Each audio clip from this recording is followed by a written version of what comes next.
আসসালামু আলাইকুম রহমতুল্লাহ, আমার দেশি ভাই ও বোনেরা। আশা করি আপনারা সকলে ভালো এবং সুস্থ আছেন। চলেন আজকে আমি আপনাদেরকে একটা একটা অঙ্ক শেখাই।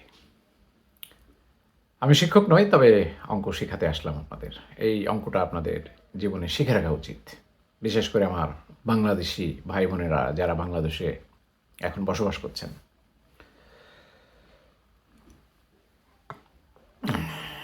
দূর থেকে কাশবন ঘনই দেখা যায়, তাই না? সেটাই স্বাভাবিক। কাছে গেলেই বোঝা যায় যে কত ফাঁকা সেখানে। আজকে আমি আপনাদের যে বিষয়টা শোনাতে যাচ্ছি, সেটা শোনার পরে অঙ্কটা মেলাতে পারেন কিনা একটু চেষ্টা করে দেখেন। আমরা যারা পশ্চিমে আছি, পশ্চিম বলতে এই যে পশ্চিম ইউরোপ এবং আমেরিকা, কানাডা, অস্ট্রেলিয়া, যেসব দেশগুলোতে আমরা রয়েছি না, এইসব দেশগুলোতে আপনারা দেখেন না যে ওখানে গেলে আর কেউ ফেরত আসে না। না জানি ওখানে কি আহামরি ব্যাপার, স্বর্গ, তাই না? কেউ বাড়ি কিনছে, তারা ভিডিওতে দেখাচ্ছে তারা বিশাল বিশাল বাড়ি কিনছে। দেশে যাদের ঘরের ছনও নাই হয়তো তারাও বাড়ি কিনে ফেলেছে, গাড়ি আছে, চকচকা গাড়ি, তকতকা গাড়ি। এসব দেখার পরে আপনাদের মাথা তো ঠিক থাকার কথা না। আর এই ঠিক না থাকার কারণে আপনারা নিজেদের দেশটাকে ঠিকভাবে ভালোবাসতে পারছেন না, আবার দেশকে ভালোবেসেও দেখছেন যে এই দেশে কোনো কিছু হবার নয়। তো দিন শেষে আপনারা চলে আসছেন কোথায়? এই পশ্চিমে, আমাদের এই ইউরোপে, আমি যেখানে আছি, লন্ডন, এরকম। তো আপনাদের মনে আছে একটা সময় বর্গিরা আমাদের দেশে যেত, এই যে বেনিয়া, ব্রিটিশ বেনিয়া সহ পশ্চিমের অনেক দেশ আমাদের দেশে গিয়েছে, যেমন শাসন করেছে, তেমনি আমাদের দেশে লুট করে এনে তাদের যে ধনসম্পদ এখানে গচ্ছিত করেছে। সেই তারা আমাদের এখন মাঝে মাঝে কিঞ্চিৎ সাহায্য দিলে আমরা বলি যে অমুক দেশ আমাদের এত সাহায্য দিয়েছে, ওই দেশ আমাদের এত সাহায্য করে, পশ্চিমারা আমাদের এত সাহায্য করে। সাইফুজ্জামান নামের আমাদের একজন ভূমিমন্ত্রী ছিলেন শেখ হাসিনার আমলে। তিনি দেশ থেকে পলায়ন করে এখানে চলে এসেছেন। হাজার হাজার কোটি টাকা তিনি লুট করেছেন। এই ইংল্যান্ডে তার ৩৫০-র মতো ফ্ল্যাট আছে। এক একটি ফ্ল্যাটের যদি আমি মিনিমাম হিসাব করি তাহলে ৫ কোটি টাকা। এছাড়াও আরও ব্যবসা আছে, আরও অনেক কিছু তার আছে। সদ্য সাইফুজ্জামানের সম্পদ জব্দ হয়েছিল এবং সেই জব্দকৃত সম্পদ ব্রিটেন সরকার এখন নিলামে দেবেন। তো নিলামে দেওয়ার পরে এই যে টাকা, বাংলাদেশ থেকে লুট করে আনা টাকা, এটা কি বাংলাদেশে ফেরত যাবে? জি না জনাব, কখনোই না। পশ্চিমা থেকে কোনো টাকা আমাদের দেশে যায় না। সেটা আমি আপনাদের একটু পরেই বুঝিয়ে বলছি। আপনারা যা দেখছেন সব ভুয়া। পশ্চিমাতে টাকা আসে, টাকা দেয় না। ভাবতে পারেন আমি পাগল যে আমরা যে এখান থেকে টাকা পাঠাই সেটা তো দেশে যায়? জি না জনাব, সব চলে আসে। পেনি পর্যন্ত থাকে না বাংলাদেশে।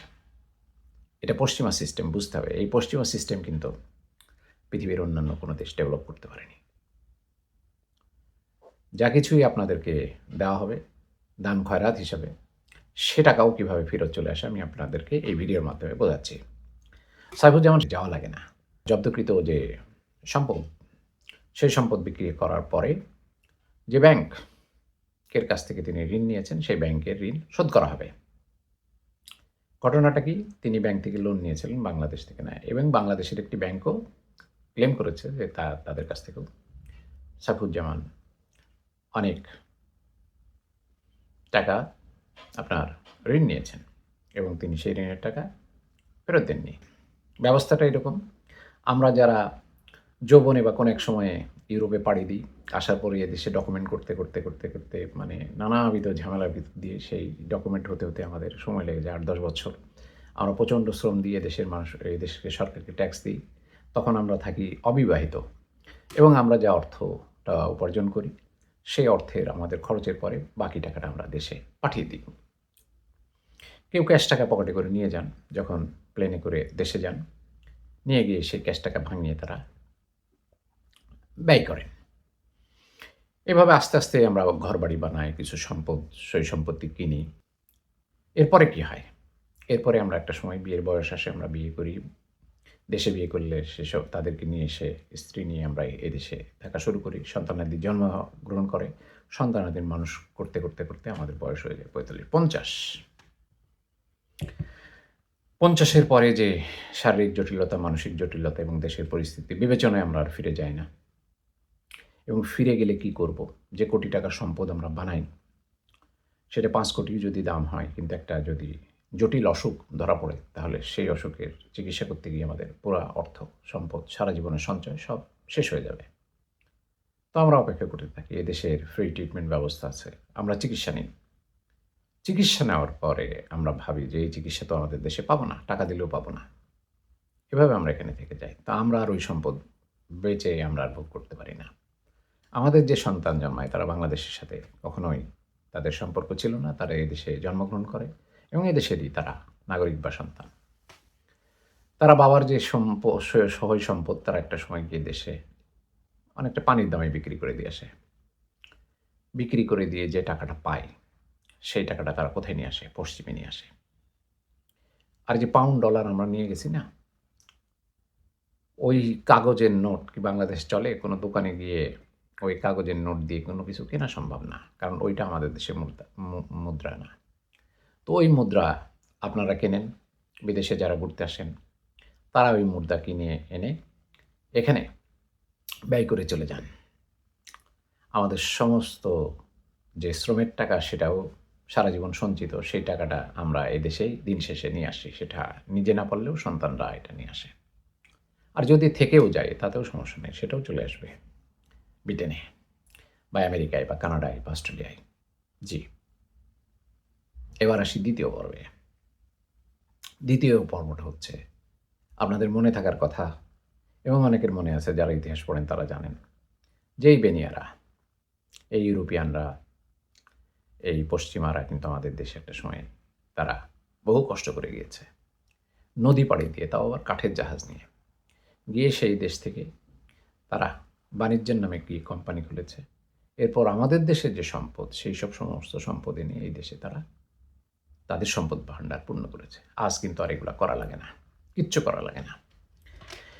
এবার ইউরোপ আমেরিকায় থাকা মানুষজন বাদেও সারা পৃথিবীতে আমাদের দেশের মানুষ শ্রম দিয়ে অর্থ পাঠায়। সেটা কোন টাকা পাঠায়? ইউরো, পাউন্ড বা ডলার, আন্তর্জাতিক মুদ্রা। ও ইয়েনে পাঠায় না, চাইনিজ ইয়েনে পাঠায় না। এই টাকায় তারা তাদের পরিবার চালায়, ঘর সংসার চালায়, আমার মতোই সম্পদ করে, সহায় সম্পদ করে, সব কিছু করে। এই টাকাগুলা কিন্তু পশ্চিমাদের কাছে চলে আসে। কিভাবে আসে? ওই যে তারা একসময় গিয়ে আমাদের লুট করে নিয়ে আসতো সম্পদ সম্পত্তি। এখন আর তারা কি করেন এখন? তারা কিছু লুটের শ্রেণী আমাদের দেশে পয়দা করেছেন, যাদের ভিতরে সুশীল ঢুকিয়েছেন, যাদের ভিতরে রাজনীতিবিদ ঢুকে দিয়েছেন, যাদের ভিতরে বড় বড় লোভী ঢুকিয়ে দিয়েছেন। তারা সম্পদ লুট করে কোথায় আনে বলেন তো? আর সেই সম্পদগুলা সমস্ত বাংলাদেশের জনগণের।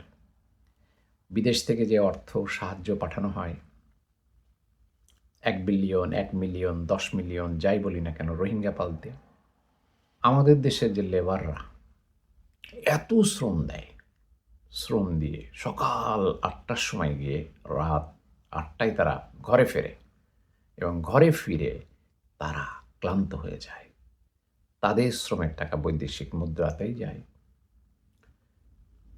আবার এই যে আমরা প্লেন কেনা, হ্যানা কেনা, ত্যানা কেনা, যা কেনা, তেল কেনা, রসুন কেনা, আদা কেনা, পেঁয়াজ কেনা করি বিদেশ থেকে, সেই কেনার কাজে এই সমস্ত টাকাগুলা চলে যায়।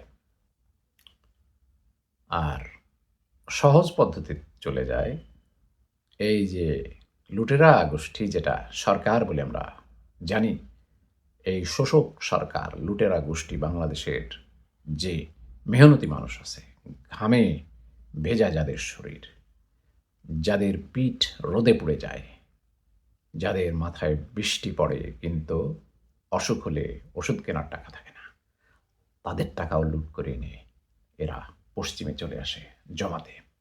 দিন শেষে কি হয়? পট পরিবর্তন হয়। একটা ডিক্লারেশনের মাধ্যমে কোর্ট প্রমাণ করে যে টাকা পাচার হয়েছে, সেই টাকা এদেশে জব্দ হয়ে যায়। এবং এদেশের অর্থনীতিতে পাকাপোক্তভাবে ঢুকে যায়। বাংলাদেশে যারা ডলার নিয়ে গেছেন না পকেটে করে, নিয়ে সম্পদ বানিয়েছেন না, থাকেন তো ইউরোপে, আমেরিকায়, ওই সম্পদ, ওই ঘরবাড়িতে আপনি আর কোনোদিন ফিরতে পারবেন না।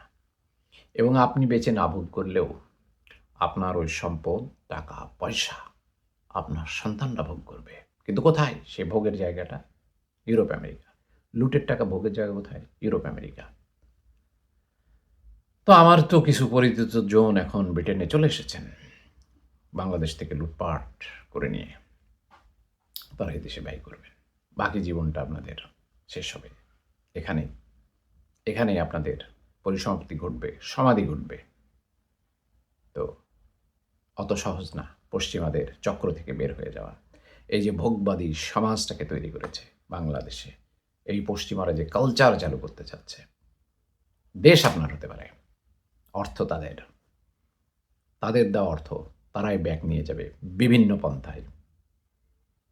এই সেই বেনিয়া, এই সেই পশ্চিমা, যারা গিয়ে লুট করত, এখন এখানে বসে আমাদের দেশের লোকরা লুট করে এনে তাদের হাতে তুলে দেয়। ধন্যবাদ, ভালো থাকুন, আবার কথা হবে। আল্লাহ হাফেজ।